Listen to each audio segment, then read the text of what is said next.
കന്യാകുമാരി യാത്രയുടെ മറ്റൊരു വീഡിയോയിലേക്ക് എല്ലാവർക്കും സ്വാഗതം. അപ്പോൾ ഈ കാണുന്ന വിവേകാനന്ദ പാറയൊക്കെ സന്ദർശിച്ച് അവിടുത്തെ കാഴ്ചകളൊക്കെ കണ്ട് തിരികെ നമ്മൾ എത്തിയിരിക്കുകയാണ്. ഇപ്പം ത്രിവേണി സംഗമ ആ ഒരു ഏരിയയിലാണ് എത്തിയിരിക്കുന്നത്. ത്രിവേണി സംഗമം എന്ന് പറഞ്ഞാൽ എല്ലാവർക്കും അറിയാം. ഇനി അറിയത്തില്ലാത്തവർക്ക് വേണ്ടി പറയുകയാണെന്നുണ്ടെങ്കിൽ കന്യാകുമാരിയിൽ ഈ 3 കടലുകളും ഒന്നിച്ചു ചേരുന്ന ആ ഒരു സംഗമ സ്ഥാനമുണ്ട്. അതിനെയാണ് ത്രിവേണി സംഗമ സ്ഥാനം എന്ന് പറയുന്നത്.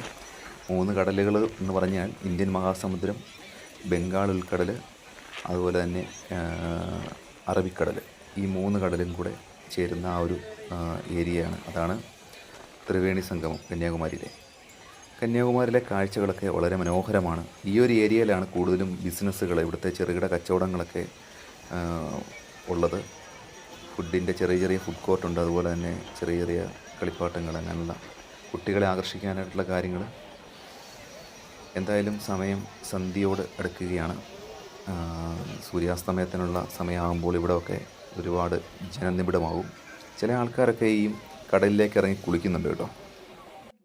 അപ്പോൾ ഇനി അടുത്തതായിട്ട് ഇതിനോട് ചേർന്ന് തന്നെയാണ് ഈ ഒരു സുനാമി മെമ്മോറിയൽ പാർക്കുള്ളത്. സുനാമി മെമ്മോറിയൽ പാർക്ക് എന്ന് പറഞ്ഞാൽ 2004 ആ ഒരു അതിശക്തമായിട്ടുള്ള സുനാമിയിൽ കന്യാകുമാരിയിൽ ജീവൻ നഷ്ടമായ ആൾക്കാരുടെ ഒരു സ്മരണാർത്ഥം നിർമ്മിച്ചതാണ് ഈ കാണുന്ന സുനാമി മെമ്മോറിയൽ പാർക്ക്.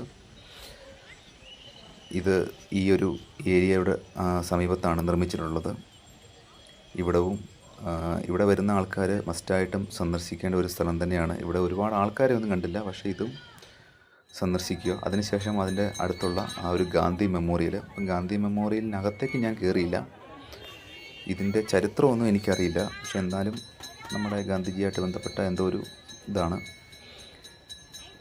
ആ ഒരു ഏരിയയൊക്കെ വളരെ മനോഹരമായിട്ട് തന്നെ, വളരെ ക്ലീനായിട്ട് തന്നെ അവിടെ സൂക്ഷിച്ചിട്ടുണ്ട്. കണ്ടില്ലേ, ചില ആൾക്കാരൊക്കെ അവിടെ ആ ഒരു ഏരിയയിലൊക്കെ അവിടെ സന്ദർശിക്കുന്നുണ്ട്. പിന്നെ അടുത്ത് നമ്മൾ അസ്തമയം കാണാൻ വേണ്ടി അവിടെ നിൽക്കുകയാണ്. വളരെ മനോഹരമാണ് കന്യാകുമാരിയിലെ ഒരു അസ്തമയം എന്ന് പറയുന്നത്. അപ്പോൾ അതിൻ്റെ ആ ഒരു തിരമാലയുടെ പശ്ചാത്തലത്തിൽ അവിടെ നിന്ന് അസ്തമയമൊക്കെ കണ്ടതിന് ശേഷം ഇനിയിപ്പം മാർക്കറ്റിലേക്കൊക്കെ ഇറങ്ങുകയാണ്. കണ്ടില്ലേ, അതിനുശേഷം മുന്നോട്ട് പോകുമ്പോൾ അവിടെയൊക്കെ ഒരുപാട് കച്ചവടങ്ങളും കാര്യങ്ങളൊക്കെ ഇങ്ങനെ നടക്കുന്നുണ്ട്. ചില ആൾക്കാരൊക്കെ ഈ ബലൂണുകളൊക്കെ ഇങ്ങനെ പൊട്ടിക്കുന്ന അങ്ങനത്തെ ആ ഒരു ഗെയിംസൊക്കെ ഉണ്ട് അവിടെ, അതിലൊക്കെ ഏർപ്പെടുന്നു. പിന്നീട് ഇവിടെ ഈ ഒരു കടലിൽ നിന്നുള്ള കക്ക കൊണ്ടുണ്ടാക്കിയ വിവിധ തരത്തിലുള്ള കരകൗശല വസ്തുക്കൾ, പിന്നെ വിവിധ തരത്തിലുള്ള ഫ്ലവേഴ്സ്, പിന്നെ ഫുഡുകളൊക്കെ ഉണ്ട്, പലതരത്തിലുള്ള ഫുഡ് ഐറ്റംസ്, പിന്നെ സ്പൈസസ് എന്ന് വേണ്ട എല്ലാത്തരം ഐറ്റങ്ങളും ഈ ഒരു ഏരിയയിലോട്ട് ടൂറിസ്റ്റുകളെ ആകർഷിക്കാൻ വേണ്ടിയുള്ള രീതിയിൽ, പിന്നെ കുട്ടികൾക്കുള്ള കളിപ്പാട്ടങ്ങൾ എല്ലാം ഉണ്ട്. വൈകുന്നേര സമയങ്ങളിലൊക്കെ ആയിക്കഴിഞ്ഞ് കഴിഞ്ഞാൽ ഒരുപാട് ആൾക്കാർ, തദ്ദേശീയരായിട്ടുള്ള ആൾക്കാരും ടൂറിസ്റ്റുകളായിട്ടുള്ള ആൾക്കാരും ഒക്കെ ഒരുപാട് പേര് ഇവിടെ വന്ന് എക്സ്പ്ലോർ ചെയ്യാറുണ്ട്, നൈറ്റ് ലൈഫ് എക്സ്പ്ലോർ ചെയ്യാറുണ്ട്. പിന്നെ അതുതന്നെയല്ല, ഇവിടെ ഞാൻ കൂടുതലായിട്ടും കണ്ടത് ഈ ടാറ്റു അടിക്കുന്ന ചെറിയ ചെറിയ സെൻറ്ററുകൾ, അതങ്ങനെ കണ്ടു. അത് എത്രത്തോളം സുരക്ഷിതമാണെന്ന് എനിക്കറിയില്ല, എങ്കിലും അതുകൊണ്ട് ഒരുപാടുണ്ട് കേട്ടോ. പിന്നെ ഈ കാണുന്ന രീതിയിലുള്ള പൊരി ഐറ്റംസ്, അതുപോലെ തന്നെ ഡ്രസ്സുകൾ, പിന്നെ വെറൈറ്റി ആയിട്ടുള്ള ഈ നമ്മുടെ പണ്ടത്തെ ചെറിയ ചെറിയ മിഠായികളുണ്ടല്ലോ, ചെറിയ നമ്മുടെ സ്കൂളുകളിലൊക്കെ പഠിച്ചുകൊണ്ടിരുന്ന സമയത്ത് നമുക്ക് കിട്ടിക്കൊണ്ടിരുന്ന പഴയ രീതിയിലുള്ള പുളിമുട്ടായി എന്നൊക്കെ പറയുന്നത്, അങ്ങനത്തെ കുറേ മിഠായികൾ, വെറൈറ്റി ആയിട്ടുള്ള മിഠായികളൊക്കെ ഇടയിൽ വിൽക്കുന്നത് കണ്ടു. പിന്നെ കൂടുതലും ചെറിയ കൂളിംഗ് ഗ്ലാസ്സുകൾ ഒക്കെ ഇവിടെ, അതൊക്കെ വളരെ നിസ്സാര പൈസക്കൊക്കെ ഇവിടെ കിട്ടും കേട്ടോ. പിന്നെ നോർമലായിട്ടുള്ള രീതിയിലുള്ള കൂടുതലും ഈ കക്ക കൊണ്ടുണ്ടാക്കിയിട്ടുള്ള കരകൗശല വസ്തുക്കളാണ് ഇവിടെ കണ്ടത്.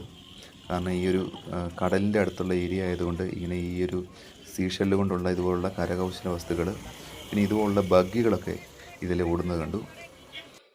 എന്തായാലും കണ്ടില്ലേ, ഈ രാത്രിയാകുമ്പോൾ തന്നെ വളരെ മനോഹരമായിട്ടുള്ള കാഴ്ചകളാണ് ഈ ഒരു കന്യാകുമാരിയിൽ കാണാറുള്ളത്. പിന്നെ അതുപോലെ തന്നെ രാത്രിയിൽ ഈ കുതിരവണ്ടിയിലൊക്കെ ഇങ്ങനെ കുതിരയുടെ പുറത്തൊക്കെ ഇങ്ങനെ കയറിയുള്ള സവാരികളൊക്കെ നടത്തുന്നത് കണ്ടു. അതിനുവേണ്ടി ഇവിടെ ഇങ്ങനെ കുതിരയൊക്കെ ഇങ്ങനെ നിർത്തിയിട്ടുണ്ട്. കണ്ടില്ലേ, കുതിര നിർത്തിയേക്കുന്നുണ്ടോ. എന്തായാലും കന്യാകുമാരിയിലെ രാത്രി കാഴ്ചകൾ മനോഹരമാണ്. ഒരുപാട് ആൾക്കാർ, ഇപ്പം സമയം ഏകദേശം ഒരു 7 മണിയായിട്ടതേ ഉള്ളൂ. പിന്നെ കുറച്ച് കഴിയും തോറും കൂടുതൽ ആൾക്കാർ ഇങ്ങോട്ട് വന്നു ചേരും. ഒരുപാട് ഫുഡ് കോർട്ടുകളൊക്കെയാണ് കേട്ടോ. പിന്നെ ദൂരെ നമ്മൾ ഇവിടെ നിന്ന് നോക്കുമ്പോൾ തന്നെ കാണാൻ പറ്റും, കണ്ടോ, നമ്മുടെ ആ ഒരു വിവേകാനന്ദ പാറ അവിടെ കാണാം. രാത്രിയിൽ ആ ഒരു ലൈറ്റൊക്കെ ഇട്ട് ഈ കണ്ട ഈ ഒരു അതുപോലെ തന്നെ ത്രിവേണി സംഗമത്തിൻ്റെ ആ ഒരു ഏരിയ ആണ് തന്നെയും വളരെ മനോഹരമാണ്. അപ്പം ഇതൊക്കെയാണ് ഇന്നത്തെ കാഴ്ചകൾ. അപ്പോൾ എന്തായാലും നമ്മുടെ കന്യാകുമാരി യാത്ര ഇവിടെ അവസാനിക്കുകയാണ്. അപ്പം പുതിയൊരു വീഡിയോ വരെ കാണും വരെ എല്ലാവർക്കും നന്ദി, നമസ്കാരം. Thank you.